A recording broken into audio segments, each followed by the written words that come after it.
Hi friends, నేను మీ NL రావు. ఈరోజు మరో లేటెస్ట్ అప్డేట్తో మీ ముందుకు వచ్చాను. అదేంటంటే మన ఇంటర్లింక్ యాప్ త్వరలో 5.0 వర్షన్ అప్డేట్ రాబోతోంది. అప్డేట్ వచ్చిన వెంటనే మనం ఈ యాప్లో అంటే 5.0 వర్షన్ అప్డేట్ వచ్చిన తర్వాత మనకి కేవైసీ ప్రాసెస్ అనేది స్టార్ట్ అవుతుంది. కేవైసీ కంప్లీట్ చేసుకున్న వాళ్ళు వెరిఫికేషన్లోకి వెళ్తారు. వెరిఫికేషన్లో మన ఐటీఎల్జీ టోకెన్స్ వెరిఫై అవుతాయి. అయితే ఈ వీడియోలో మనం తెలుసుకునేది మాత్రం పూర్తిగా కేవైసీ గురించి మాత్రమే తెలుసుకుంటాం. కేవైసీ ఎలా కంప్లీట్ చేయాలనేది డీటెయిల్గా ఈ వీడియోలో వివరించడం జరిగింది. ఎవరు కూడా మిస్ అవ్వద్దు, ప్రతి ఒక్కరూ పూర్తిగా చూడండి. డిస్ప్లే మీద మీకు ఒక లిస్ట్ కనపడుతుంది కదా, అది క్యూరేటర్ల యొక్క లిస్ట్ అనమాట. హ్యూమన్స్ ఎంతమంది ఉన్నారు, ఏఐ క్యూరేటర్స్ ఎంతమంది ఉన్నారు, ఇలా ఏ దేశానికి ఎంతమంది క్యూరేటర్స్ ఉన్నారు అనేది లిస్ట్ పైన డిస్ప్లే అవుతుంది. నెక్స్ట్ వచ్చేసరికి క్యూరేటర్ని ఎలా ఎంచుకోవాలి అనేది మీకు డిస్ప్లే పైన స్క్రోల్ అవుతుంది, చూడండి. సో ఇప్పుడు డీటెయిల్గా వీడియోలోకి వెళ్దాం. ఫేజ్ వైజ్ ఉంది, అంటే 3 ఫేజ్ల విధానంలో ఉంది. అందులో మనం ఫస్ట్ ఫేజ్ ఎలా కంప్లీట్ చేసుకోవాలో చెప్తాను, తర్వాత సెకండ్ ఫేజ్ చెప్తాను, థర్డ్ ఫేజ్ చెప్తాను. ప్రతి ఒక్క పాయింట్ మిస్ చేయకుండా చూడండి. So go to the topic. ఇక్కడ వచ్చేసరికి ఫస్ట్ ఫేజ్లో మ్యాచింగ్ ద క్యూరేటర్ కనెక్ట్ అవ్వడం ఎలా. యూజర్ మ్యాచ్ క్యూరేటర్ బటన్పై క్లిక్ చేస్తాడు. క్యూరేటర్ లిస్ట్ కనిపిస్తుంది, వాళ్ళ యొక్క ఐడి మాత్రమే కనిపిస్తుంది, పేర్లు కనిపించవు. ప్రతి క్యూరేటర్ దగ్గర ఎంతమంది యూజర్లు ఉన్నారు అని మనకి క్లియర్గా డీటెయిల్గా ఉంటుంది. ఒక యూజరు ఒక క్యూరేటర్ని సెలెక్ట్ చేస్తాడు. మ్యాచ్ అయిన తర్వాత స్టేటస్ మ్యాచింగ్లోకి వెళ్తుంది. యూజర్ కావాలంటే క్యాన్సిల్ చేసి ఇంకొక క్యూరేటర్ని ఎంచుకోవచ్చు. క్యూరేటర్ యూజర్ యొక్క అప్లికేషన్ సెలెక్ట్ చేసే వరకు మనం వేచి ఉండాలి. అంటే క్యూరేటర్ అయితే ఎవరైతే ఉన్నారో మనం మ్యాచింగ్ చేశాక వాళ్ళు మన అప్లికేషన్ టేకప్ చేసే వరకు మనం వేచి ఉండాలి. మనల్ని క్యూరేటర్ సెలెక్ట్ చేసుకున్న తర్వాత మనం అప్పుడు డాక్యుమెంట్ అనేది సబ్మిట్ స్టేషన్లోకి వెళ్తాం. అది వచ్చేసరికి ఫేజ్ 2. ఈ ఫేజ్ 2లో మనం గుర్తుంచుకోండి, మన డాక్యుమెంట్స్ ఏదైతే ఇచ్చామో, అంటే ఏదైతే మనం ఇవ్వాలని అనుకుంటున్నామో వెరిఫికేషన్కి ఆ డాక్యుమెంట్స్ సిద్ధంగా ఉండాలి. ఆ డాక్యుమెంట్స్ మామూలుగా అయితే 4 రకాల డాక్యుమెంట్స్ ఇచ్చారు. ఒకటి Aadhaar, driving licence, passport, birth certificate. ఈ 4గిట్లో ఏదైనా ఒకటి ఉంటే చాలు. ఫేజ్ 2లో ఏం చెప్తున్నారంటే యూజర్కి కౌంట్ డౌన్ స్టార్ట్ అవుతుంది.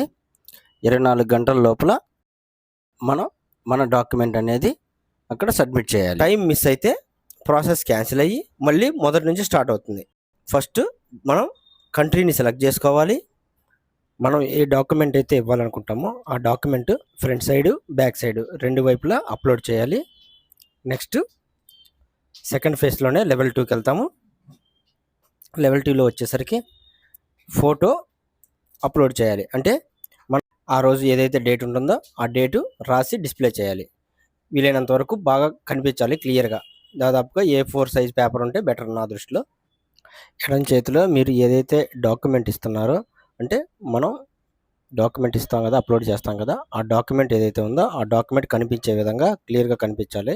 ఆ డాక్యుమెంట్ కనిపించే విధంగా పట్టుకొని ఫోటో దిగి అప్లోడ్ చేయాలి. నెక్స్ట్ ఫేజ్ 2లో లెవెల్ 3కి వెళ్తాము.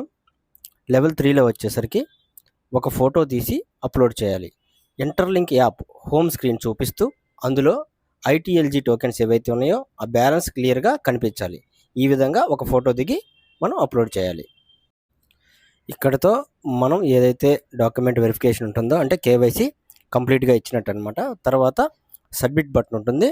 సబ్మిట్ బటన్ మీద క్లిక్ చేసి మన డేటా అంతా మన క్యూరేటర్కి వెళ్ళిపోతుంది అనమాట.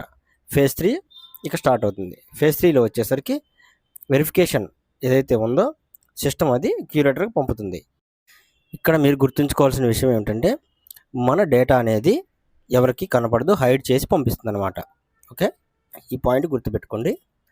మనం ఇచ్చిన డీటెయిల్స్ అన్నీ ఓకే అయితే, అంటే కరెక్ట్గా ఉంటే యూజర్కి పాస్వర్డ్ అని వస్తుంది. అదే మన డీటెయిల్స్ సరిగా లేకపోతే రిజెక్ట్ అవుతుంది అనమాట. అప్పుడు ఫెయిల్డ్ అని వస్తుంది. మన వెరిఫికేషన్ అనేది ఎందుకు ఫెయిల్ అయింది అనే కారణం కూడా కింద మీకు మెన్షన్ చేయబడుతుంది. ఫ్రెండ్స్, ఈ విధంగా మన కేవైసీ ప్రాసెస్ ఉంటుంది. ప్రతి ఒక్కరికి అర్థమైంది అనుకుంటున్నాను. అర్థం కాకపోతే మరోసారి చూడండి. అయితే ఇక్కడ ఒక చిన్న సమస్య ఉంది. ఒక యూజరు తనంతట తానే ఇక్కడ కేవైసీ చేసుకోలేడు. రెండో వ్యక్తి అవసరం కంపల్సరీ ఉంది. ఎవరైతే ఓన్గా కేవైసీ చేసుకోలేక, రెండో వ్యక్తి లేక ఇబ్బంది పడతారో వాళ్ళకి నేను సహాయం చేస్తాను. అది ఎలా అంటే, నా రెఫరల్తో డిస్ప్లే మీద స్క్రోల్ అవుతున్నాయి చూడండి. నా రెఫరల్స్ 2 ఉన్నాయి. ఆ 2 రెఫరల్తో ఎవరైతే డైరెక్ట్ జాయిన్ అయ్యారో వాళ్ళకి మాత్రం నేను హెల్ప్ చేస్తాను. వాళ్ళు వైట్ పేపర్ కూడా తీసుకొచ్చుకోవాల్సిన పని లేదు. మీ డాక్యుమెంట్స్ ఒకటి తెచ్చుకుంటే చాలు. నా అడ్రస్ వచ్చేసరికి విజయవాడ మాచవరం. డిస్ప్లే పైన స్క్రోల్ అవుతున్న నంబర్కి వాట్సాప్ కాల్ చేయండి లేదా వాట్సాప్ మెసేజ్ పెట్టండి. కన్ఫర్మ్ చేసుకొని రండి. ఈ వీడియో మీకు నచ్చినట్టయితే లైక్ చేయండి, షేర్ చేయండి. నా ఇన్స్టా పేజీని ఫాలో అవ్వండి.